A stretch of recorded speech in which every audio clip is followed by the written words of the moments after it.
أعوذ بالله العلي العظيم من الشيطان اللعين الرجيم بسم الله الرحمن الرحيم الحمد لله الذي جعلنا من المتمسكين بولاية علي بن أبي طالب أمير المؤمنين والأئمة المعصومين والحمد لله رب العالمين بارئ الخلائق أجمعين وباعث الأنبياء والمرسلين وملجأ الشهداء والصديقين وعباد الله الصالحين والصلاة والسلام على سيد المرسلين وخاتم النبيين وشفيع المذنبين سيدنا ونبينا وشفيعنا أبي القاسم محمد وعلى أهل بيته الطيبين الطاهرين المعصومين الذين أذهب الله عنهم الرجس وطهرهم تطهيرا ولعنة الله على أعدائهم أجمعين من الآن إلى قيام يوم الدين أما بعد فقد قال سبحانه وتعالى في كتابه المجيد وفرقانه الحميد وقوله الحق بسم الله الرحمن الرحيم عما يتساءلون عن النبأ العظيم الذي هم فيه مختلفون صلوات بڑے محمد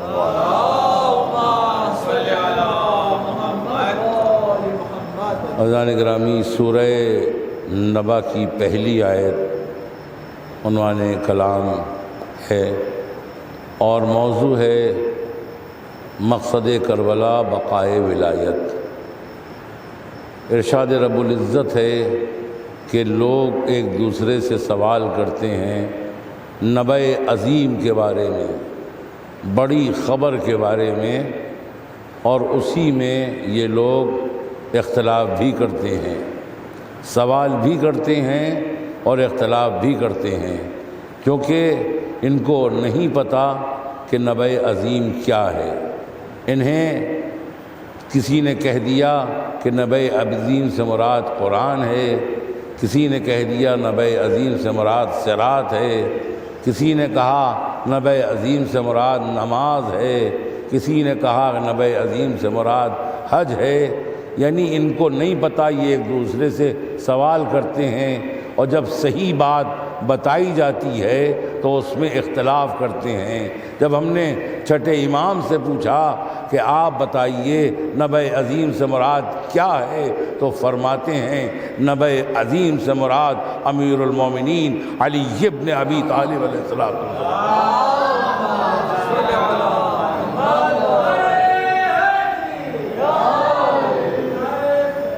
اختلاف کسی چیز میں نہیں ہے، نماز میں اختلاف نہیں، اسلام میں اختلاف نہیں، میں بار بار کہہ رہا ہوں اختلاف صرف اور صرف ولایت امیر المومنین میں ہے۔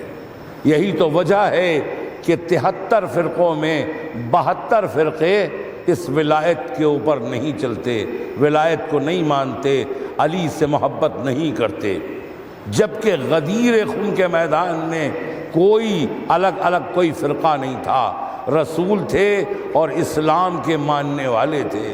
وہاں یہ نہیں تھا کہ کوئی شافعی ہو، کوئی حنفی ہو، کوئی حنبلی ہو، وہاں صرف اور صرف اللہ اور رسول کے ماننے والے تھے، اللہ اور رسول کے ماننے والے۔ پھر بھی رسول خوف کھا رہے ہیں، تبھی اللہ کہہ رہا ہے واللہ یعصمک من الناس۔ رسول ڈرو نہیں، رسول خوف نہ کرو، ہم لوگوں کے شر سے تمہیں محفوظ رکھیں گے۔ کہ کل میں نے آپ کی خدمت میں اس کی وجہ بیان کی تھی۔ بہرحال حضرت علی علیہ السلام کی ولایت کا اعلان امام علی علیہ السلام کو اس قدر بلند کر کے کیا کہ رسول کا چہرہ چھپ گیا، علی کا چہرہ ظاہر ہو گیا، اور بتانا یہی چاہتے تھے کہ دیکھو جن لوگوں نے بھی ہم پر ہمیں مانا ہے، ہماری نبوت پر ایمان لائے ہیں، ہماری رسالت کی تصدیق کی ہے، ان کے اوپر لازم یہ ہے کہ وہ علی سے محبت کریں، اس لیے کہ علی کی ولایت میری ولایت ہے، میری ولایت خدا کی ولایت ہے۔ صلوات پڑھیں بر محمد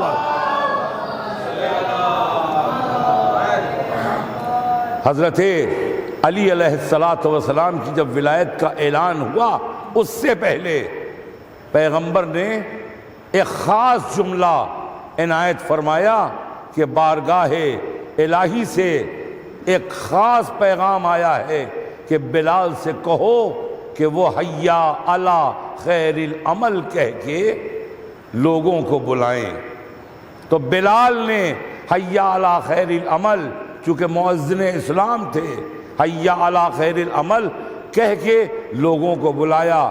جو آگے بڑھ گئے تھے وہ پیچھے آئے، اور جو لوگ پیچھے رہ گئے تھے ان کا انتظار کیا۔ پورا غدیر نہیں مجھے عرض کرنا ہے، لیکن حیا علی خیر العمل علی کی ولایت سے پہلے، علی نماز ہو رہی تھی، روزے لوگ رکھ رہے تھے، اسلام پر عمل ہو رہا تھا، وہ ساری چیزیں عمل شمار ہوتی تھی، لیکن اس کا مطلب یہ ہے کہ خیر عمل کہا، خیر عمل کا اعلان ہوا کہ تم خیر عمل کہہ کے پکارو، یعنی اچھے عمل کے لیے آئیں، خیر عمل کے لیے آئیں۔ تو دنیا کو متوجہ ہو جانا چاہیے کہ اب یہ خیر عمل کیا ہے۔ نماز عمل ہے، ولایت خیر عمل ہے، روزہ عمل ہے، ولایت خیر عمل ہے، حج عمل ہے، ولایت خیر عمل ہے، قرآن عمل ہے، ولایت خیر عمل ہے، حیا علی خیر العمل۔ اور اس کے بعد پھر اب کوئی اور کام نہیں ہوا، وہاں نماز جماعت نہیں ہوئی ہے، وہاں غدیر ممبر بنا، ممبر پر علی کی ولایت کا اعلان ہوا۔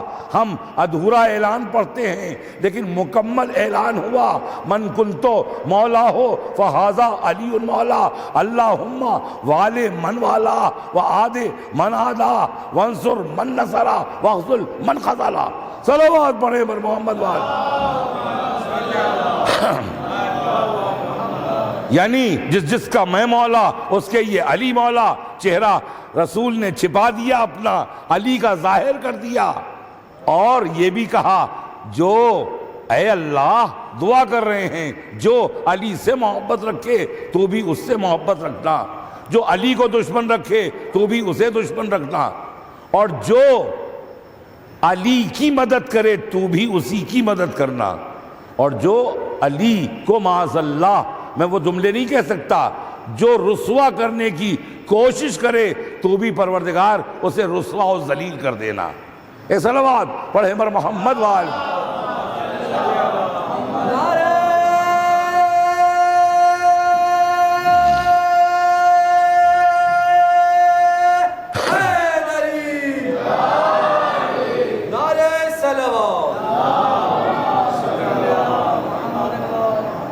اب یہاں پر میں آپ کی ولایت کے مقابلے میں،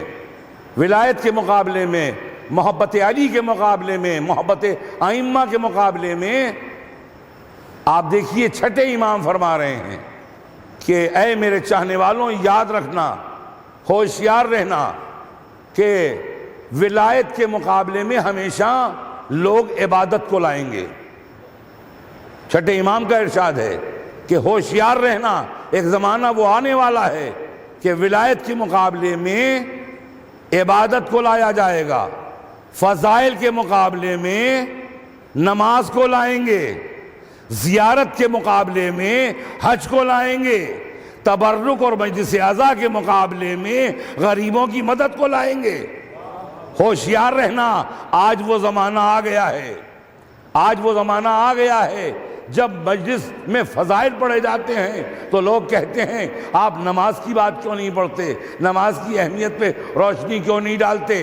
یعنی فضائل سے روکا جا رہا ہے اور نماز مقابلے پہ لائی جا رہی ہے۔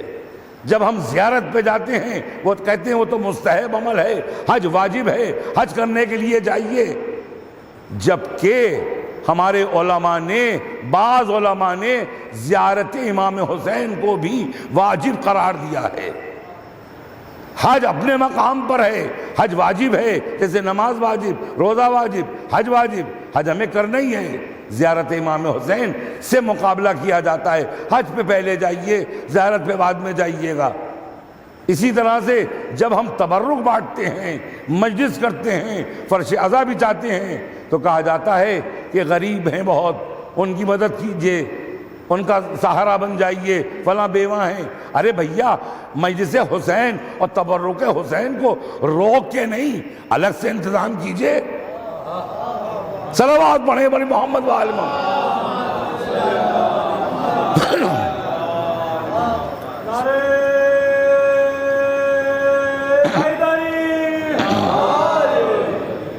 اب بہرحال وہاں اعلان ہو گیا، سب لوگ مدینے پہنچ گئے۔ مدینے میں پیغمبر نے اعلان کر دیا کہ اب جو اذان ہوگی بلال اب اذان جو دو گے تم تو اس میں حی علی خیر العمل بھی کہو گے اور اشہد ان علی ولی اللہ بھی کہو گے۔ دیکھیے، غدیر سے پہلے علی ولی اللہ آفیشیل نہیں تھا۔ اگر کوئی یہ کہے کہ رسول کے زمانے میں نہیں تھا تو رسول کا کون سا زمانہ؟ رسول کا غدیر سے پہلے والا زمانہ یا غدیر کے بعد والا زمانہ؟ غدیر سے پہلے والے زمانے میں بھی علی تھا، لیکن یہ کہ آفیشیل نہیں تھا۔ آفیشیل جو ہوا ہے، الہی جو ہوا ہے اللہ کی طرف سے، وہ غدیر میں ہوا ہے۔ غدیر کے بعد رسول 2 مہینے 10 دن زندہ رہے۔ اب یہ 2 مہینے 10 دن کی زندگی دیکھیے، اس میں علی ولی اللہ اور حی علی خیر العمل ہوا یا نہیں ہوا؟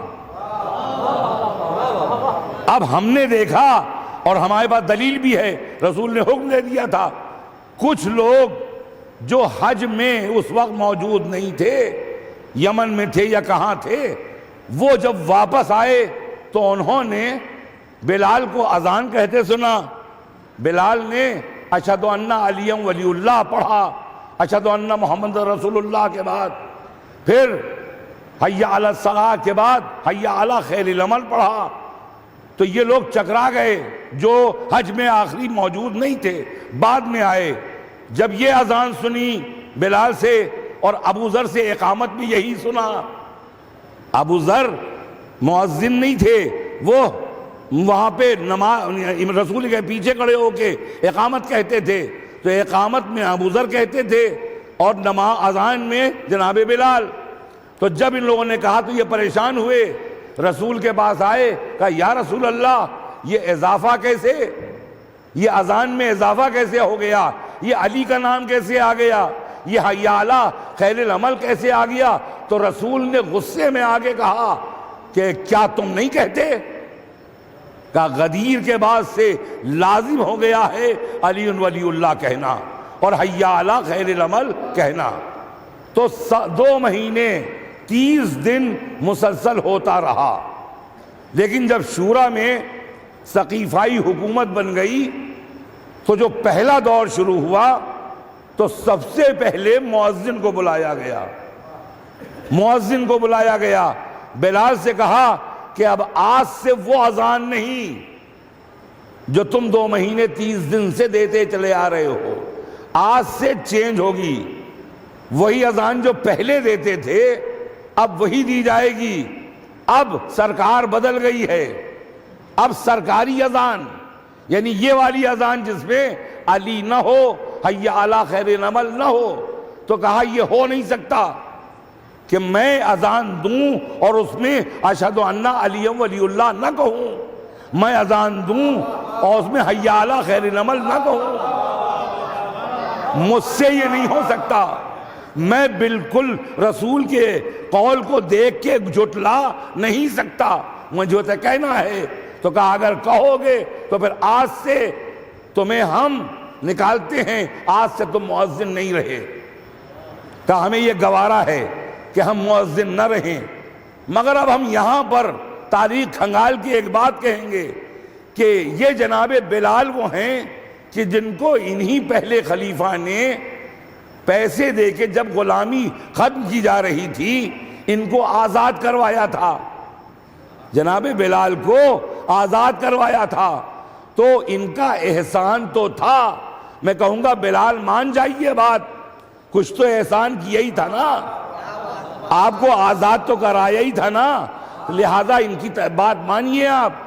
کہا کہ نہیں، قرآن میں ضرور ہے الجزاء الاحسان الا الاحسان، کہا لیکن احسان ضرور ہے، مگر احسان کے سامنے جب حق آ جائے تو پھر احسان کی حقیقت نہیں رہتی۔ کہا قرآن میں ضرور الجزاء الاحسان الا الاحسان ہے، لیکن رسول نے علی کے لیے فرمایا ہے علی مع الحق والحق مع علی۔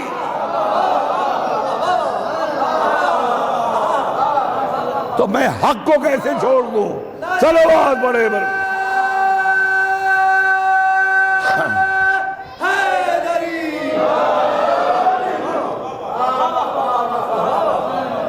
نکل گئے، بلال چلے گئے، اذان نہیں دی بلال، لبنان آ گئے، ابو ذر بھی لبنان آ گئے، ان کو بھی اقامت سے روکا گیا۔ آج بلال میں آج لبنان میں جو امریکہ بھی ڈرا ہوا ہے، اسرائیل بھی ڈرا ہوا ہے، وہ کیوں ہے؟ وہاں جو اسلام پھیلایا ہے وہ جناب بلال نے پھیلایا، جناب ابو ذر نے پھیلایا ہے۔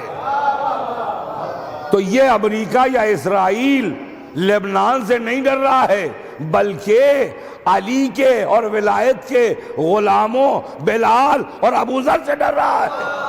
صلوات پڑھے بر محمد وآل۔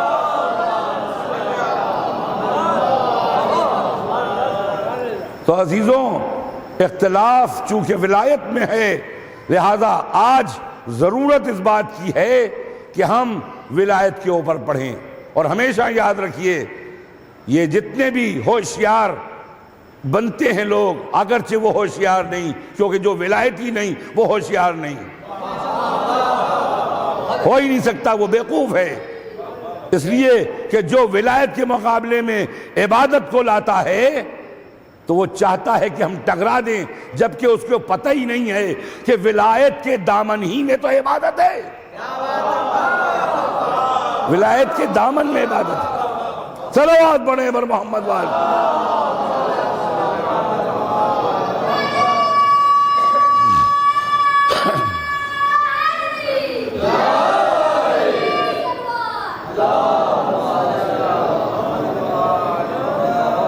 ولایت کے دامن ہی میں تو ہے۔ اب وہ یاد کیجئے، زینوا مجالسکم بذکر علی بن ابی طالب لأن ذکرہ ذکری ذکری ذکر اللہ عبادہ، اپنی مجلسوں کو ذکر علی سے زینت دو۔ اے نمازیوں، یعنی میں اس لیے کہہ رہا ہوں، میں بھی نماز پڑھتا ہوں، آپ بھی پڑھتے ہیں، مگر یہ وہ نمازی ہیں جو ولایت کے مقابل میں نماز پڑھتے ہیں، میں ان کو مخاطب کر کے کہہ رہا ہوں۔ جو ولایت کے مقابلے میں، تو ایسی نماز اللہ کو قبول ہی نہیں ہے۔ رسول فرما رہے ہیں کہ اللہ لا يقبل اللہ من عبد حسنۃ حتی یصلہ حب علی بن ابی طالب۔ اللہ قبول ہی نہیں کرتا کسی بھی بندے سے کوئی بھی نیکی نہیں قبول کرتا جب تک اس سے حضرت علی کی محبت کا سوال نہ کر لیا جائے۔ حضرت علی علیہ السلام کی محبت اہم ہے۔ وہ سوال ہوگا، اب آپ دیکھا جائے گا کہ آپ کی نماز میں حب علی ہے یا نہیں، روزے میں حب علی ہے یا نہیں۔ تو کہنے کا مقصد ہے کہ رسول نے یہ جو آج کہا جا رہا ہے مجلسوں میں کہ اسلام کا تذکرہ ہو، نماز کا تذکرہ ہو، روزے کا تذکرہ ہو، حج کا تذکرہ ہو، کیا محرابوں میں مولویوں نے مسائل بتانا چھوڑ دیا ہے؟ مولویوں نے مسائل بتانا چھوڑ دیا ہے۔ وہاں کا کام ہم سے لیا جائے گا، ہم فضائل کا کام کریں گے، ہم رسول کے قول پر عمل کریں گے۔ رسول نے کہیں نہیں کہا کہ زینوا مجالسکم بالصلاۃ، زینوا مجالسکم بالصوم، زینوا مجالسکم بالحج، زینوا مجالسکم۔ صلوات پڑھیں پر محمد وآلہ۔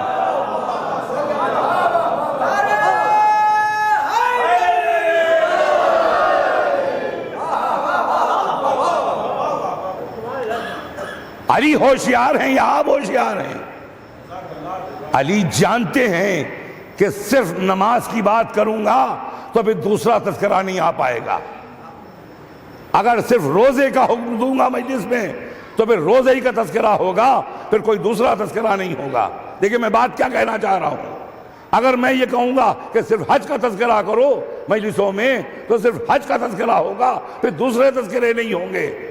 لیکن میں نے ایک جامع بات کہی ہے، اور میں نے جو بات کہی ہے وہ اس آیت سے متاثر ہو کے کہی ہے، یا ایھا الرسول بلغ ما انزل الیک من ربک فإن لم تفعل فما بلغت رسالتہ۔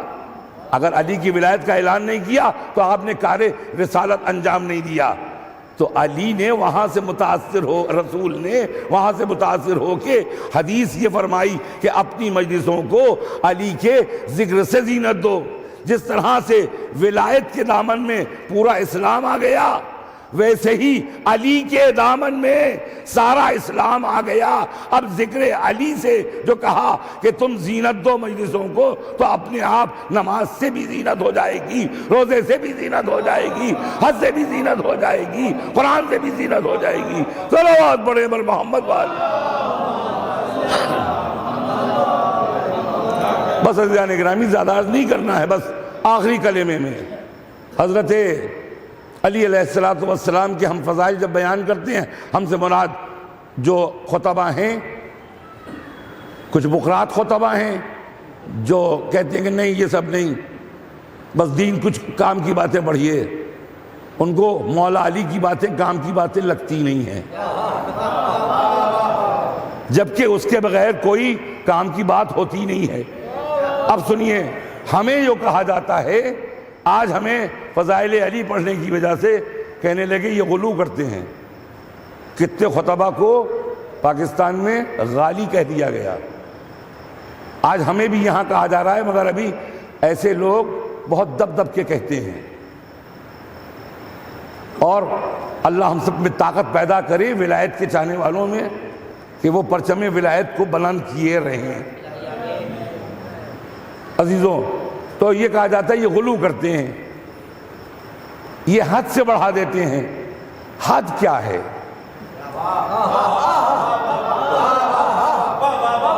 ایک شخص ہائی اسکول ہے، ہم اسے انٹر کہیں، حد سے بڑھا دیا۔ ایک شخص ایم کام ہے، اب وہ ہم اس کو کہتے نہیں یہ پی ایچ ڈی ہے۔ ایک شخص ایم ایس سی ہے، ہم کہتے نہیں صاحب یہ تو اسکالر ہیں، ریسرچ اسکالر ہیں۔ تو یہ حد سے بڑھا دیا، جو ہے وہی کہو۔ چپراسی کو کلرک نہ کہو، کلرک کو آفیسر نہ کہو۔ چپراسی چپراسی ہے، کلرک کلرک ہے، آفیسر آفیسر ہے۔ تو یہاں بھئی حد ہے، اس حد سے ہم نہیں بڑھا سکتے، یہ غلط ہوگا۔ ایک چپراسی کو ہم کلرک کہہ دیں، یہ بات غلط ہوگی، کیونکہ یہ ہم نے حد سے بڑھا دیا۔ لیکن کہ جو آفیسروں کا آفیسر ہو، جس کی کوئی حد ہی نہ ہو، حد ہی نہ ہو، تو پھر ہم کیسے بڑھائیں گے؟ ہم ہوتے کون ہیں بڑھانے والے؟ کیونکہ حد ہی نہیں ہے۔ حد ہوتی تو ہم کچھ کہتے تو وہ بڑھ جاتا معاملہ۔ اب یہاں پر علامہ امینی کی بات، آخری بات آپ کی خدمت میں پیش کر کے فضائل امیر المومنین کی، بس یہ آپ سوچئے گا کہ یہ آخری جملہ ہے جو ہمارے شمع ولایت کو روشن کر دے گا۔ صلوات پڑھیں بر محمد و آل محمد۔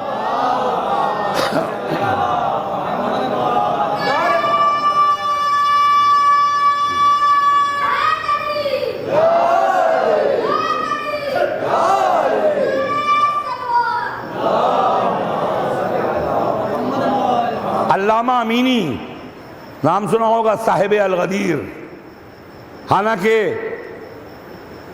بہت بڑے کئی کتابوں کے مصنف ہیں وہ۔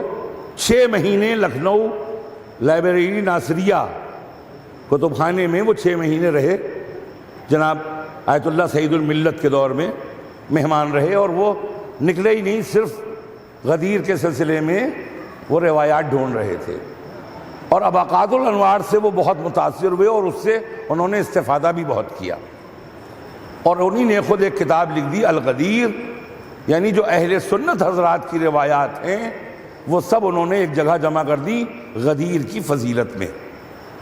علامہ امینی خطیب بھی تھے، وہ مجلس پڑھ کے جیسے ہی منبر سے اترے، اور امام جمعہ بھی تھے، اترے، جیسے ہی اترے ایک اہل سنت عالم دین آ گیا، اور اہل سنت عالم دین جب آیا اس نے کہا کہ یہ بتائیے آپ شیعہ لوگ غلو بہت کرتے ہیں علی کے سلسلے میں۔ کہا جیسے؟ کہا آپ ید اللہ کہتے ہیں علی کو، عین اللہ کہتے ہیں علی کو۔ کہا اچھا یہ بتاؤ کہ تمہاری کتاب سے جواب دوں یا اپنی؟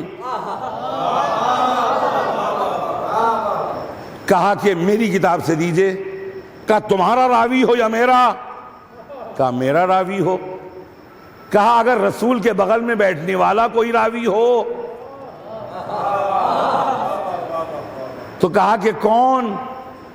وہ سمجھا کہ شاید سلمان کا نام لے لیں گے، ابو ذر کا نام لے لیں گے، مقداد کا نام لے لیں گے۔ تو کہا نہیں، اب ہم وہ نام تو انہوں نے لے لیا تھا، ہم چونکہ وہ ممبر سے اتر آئے تھے، ہم ممبر پہ ہیں، لہذا ہم نام نہیں لے سکتے۔ صلوات پڑھیے پر محمد و آل محمد۔ وہ ممبر سے اترے ہوئے تھے لہذا نام لے لیا، ہم نام کیسے لیں؟ تو انہوں نے کہا یہ بتاؤ تمہارے خلیفہ دوم نے اگر کہا ہو، انہوں نے نام لے کے کہا تھا مگر ہمیں ممبر نام لینے پہ نہیں لینے دے رہا ہے، لہذا ان کہا کہ خلیفہ دوم ہم کہیں گے خلیفہ دوم نے اگر کہا ہو، یہ جو تم کہہ رہے ہو ید اللہ اور عین اللہ، اگر انہوں نے کہا ہو تو مانو گے؟ کہا ارے ان کا تو قول ہمارے لیے حجت ہے، ہم تو ان کے ہی قول کو مانیں گے۔ اپنے غلام سے کہا کتاب لاؤ، الماری میں بتایا کہ الماری میں فلاں جگہ پہ یہ کتاب رکھی ہوئی ہے۔ کتاب آئی، کتاب کھولی اور خلیفہ دوم کی روایت پڑھ کے سنانے لگے۔ کہا ہم پڑھیں یا تم پڑھو؟ کہا تم ہی پڑھو، اور ابھی جانتے ہو پڑھو۔ تو اب اس نے کتاب پڑھنا شروع کی، ترجمہ میں آپ کی خدمت میں کر رہا ہوں ورنہ بہت طولانی بات ہو جائے گی۔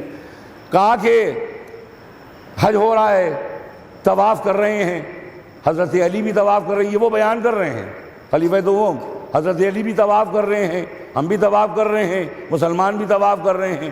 ان مسلمانوں میں ایک مسلمان طواف کر رہا ہے مگر وہ عورتوں پر نامشروع نگاہ کر رہا ہے، نامحرموں پر غلط نگاہ کر رہا ہے، درمیان طواف بول نہیں سکتے، اس کو ٹوک نہیں سکتے، اشاروں میں کہا جا رہا ہے اسے، لیکن وہ نہیں مانتا۔ تو وہ یہ کہتے ہیں کہ جب یہ منظر دیکھا، بار بار اس کو اشاروں میں منع کیا گیا، جب وہ نہیں مانا تو پھر حضرت علی آگے بڑھے، یہ وہ کہہ رہے ہیں حضرت علی آگے بڑھے اور انہوں نے ایک تماچا مارا۔ اب علی کا تماچا تو آپ کو یاد ہے، اب علی تو بھرپور جوان ہیں، جب 3 دن کے تھے تماچا مارا تھا ابو جہل کا، تو پھر کیا ہوا تھا؟ دیکھتا تو مغرب میں تھا، چلتا مشرق میں تھا۔ تو اب جوانی میں جو تماچا مارا، اب ظاہر ہے کہ وہ یاد آ گیا اس کو، اس کا خدا، طواف ختم ہو گیا، تمام ہو گیا طواف۔ اب ظاہر ہے کہ اگر وہ علی والا ہوتا تو مولا کے پاس آ جاتا، مگر علی والا ایسا عمل کر نہیں سکتا۔ اب جس کا والا تھا وہ وہی پہنچا، وہ کہا آپ نے دیکھا، علی کی شکایت کرنے پہنچا، کہا آپ نے دیکھا کس طرح سے علی نے میرے تماچا مارا۔ کہا کہ اچھا تم ان کی شکایت لے کے آئے ہو، تو فوراً کھڑے ہو کے وہیں پر اس کے سامنے کہتے ہیں قد یرا عین اللہ و ضربا ید اللہ، علی کی آنکھ نے دیکھا، علی کے ہاتھ نے مارا۔ صلوات پڑھیں پر محمد و آل محمد۔ اللہ کے ہاتھ نے دیکھا اور اللہ کے ہاتھ نے مارا۔ تو اگر علی نے مارا ہوتا تو شکایت کرتا یہ علی نے مارا ہی نہیں، یہ تو ید اللہ ہیں، عین اللہ ہیں۔ تم تو ید اللہ اور عین اللہ پہ اعتراض کر رہے ہو۔ علامہ امینی شاید اس سے کہہ چکے ہوں گے کہ تم اس طرح سے اعتراض کر رہے ہو، لیکن علی صرف عین اللہ نہیں، علی صرف ید اللہ نہیں، علی اذن اللہ بھی، علی لسان اللہ بھی، علی نفس اللہ۔ صلوات پڑھیں پر محمد والے۔ بس عزیزان گرامی، اصل جو مقصد امام حسین علیہ السلام تھا وہ یہی ولایت امیر المومنین کو حیات بخشنا، اور تاکہ یہ اصل میں یزید جو چاہ رہا تھا وہ اسی بات کو ختم کرنا چاہتا تھا۔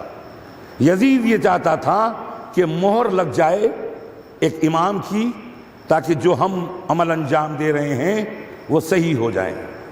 تو امام حسین نے یہی ثابت کرنا تھا کہ صرف جسے بادشاہت مل جائے وہی صاحب ولایت ہوتا ہے۔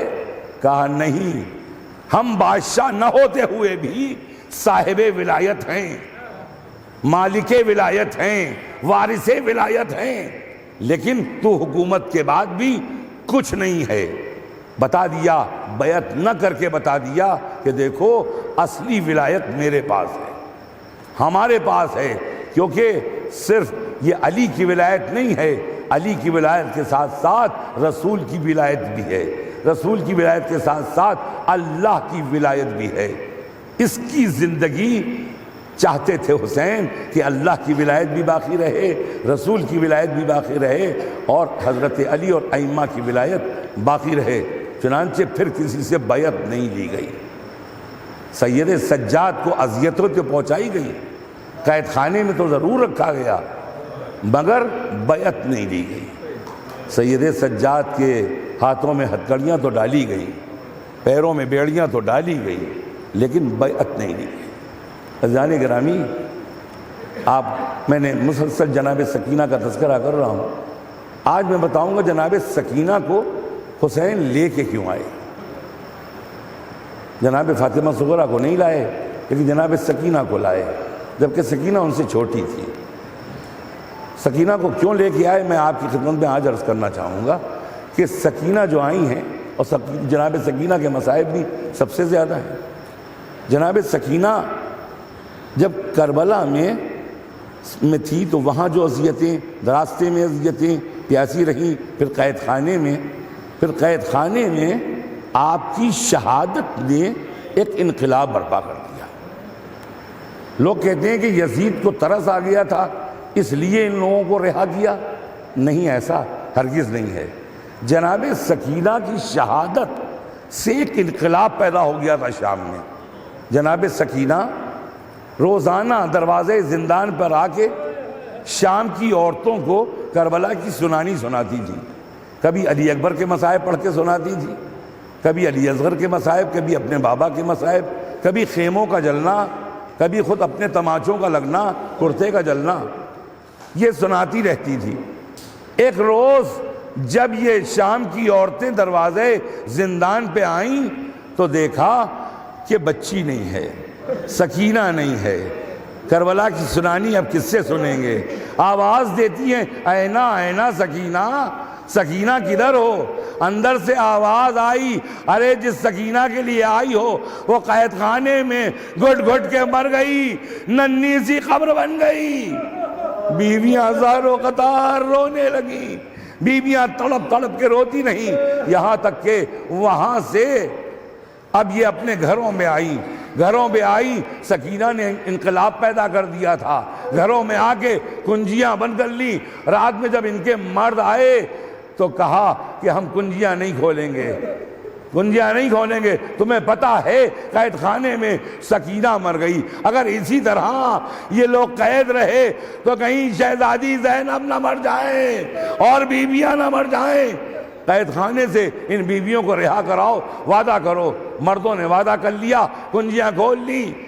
کہا کہ ہاں، جب صبح نمودار ہوئی تو یہ لوگ گھروں سے کدال لے کے نکلے، یزید کے محل کو گھیر لیا، کہا کہ محل ہم اکھاڑ دیں گے، پسپا کر دیں گے، مسمار کر دیں گے اگر ان بیویوں کو رہا نہ کیا، سید سجاد کو رہا نہ کیا، بی بی زینب کو رہا نہ کیا۔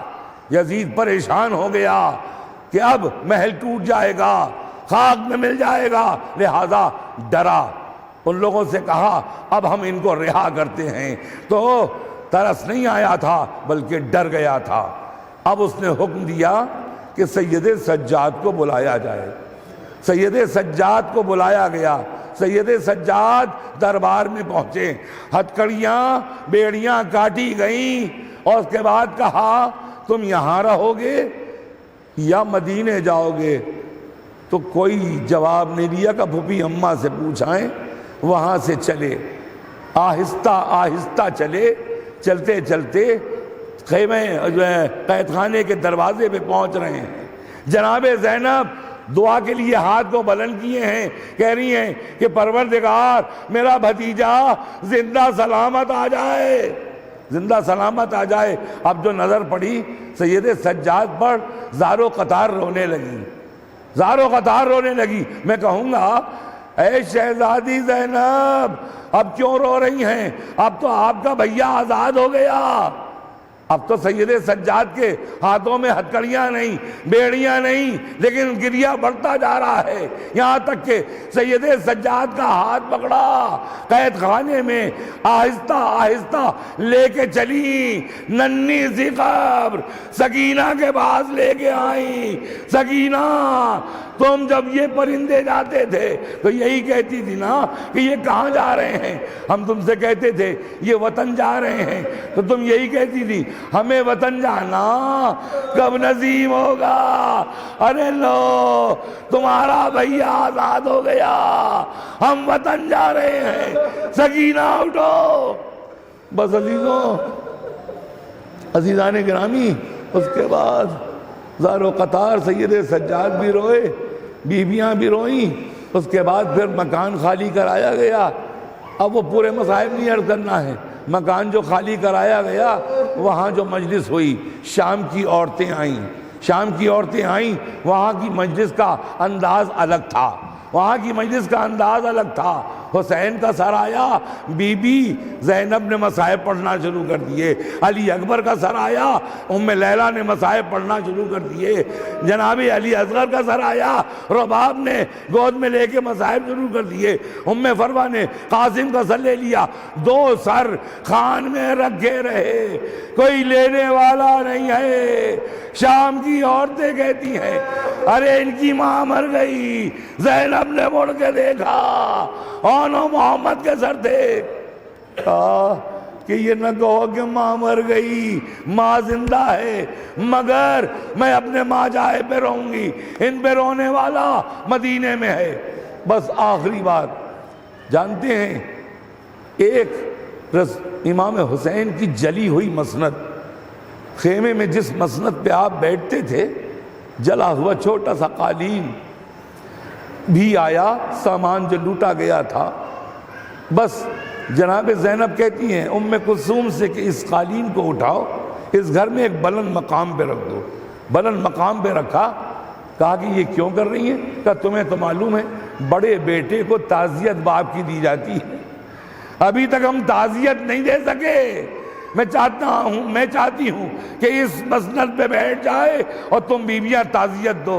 سید سجاد کو اس مسند پہ بیٹھایا، کہا رباب جائیے تعزیت دیجئے، ام لیلہ جائیے، زینب کی گئی، کہا بھیا حسین کی تعزیت۔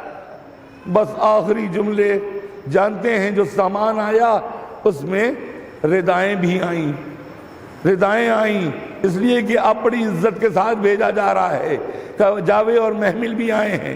اب جو چادریں آئیں، بس آخری جملہ، چادریں آئیں، ساری بیویوں نے چادریں لے لی۔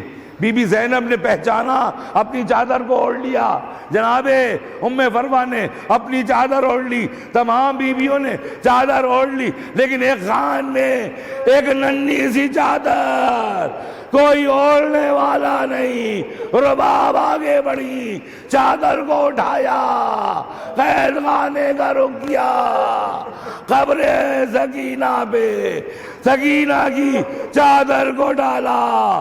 سکینہ سکینہ اٹھو، چادر آ گئی، ہم مدینے جا رہے ہیں۔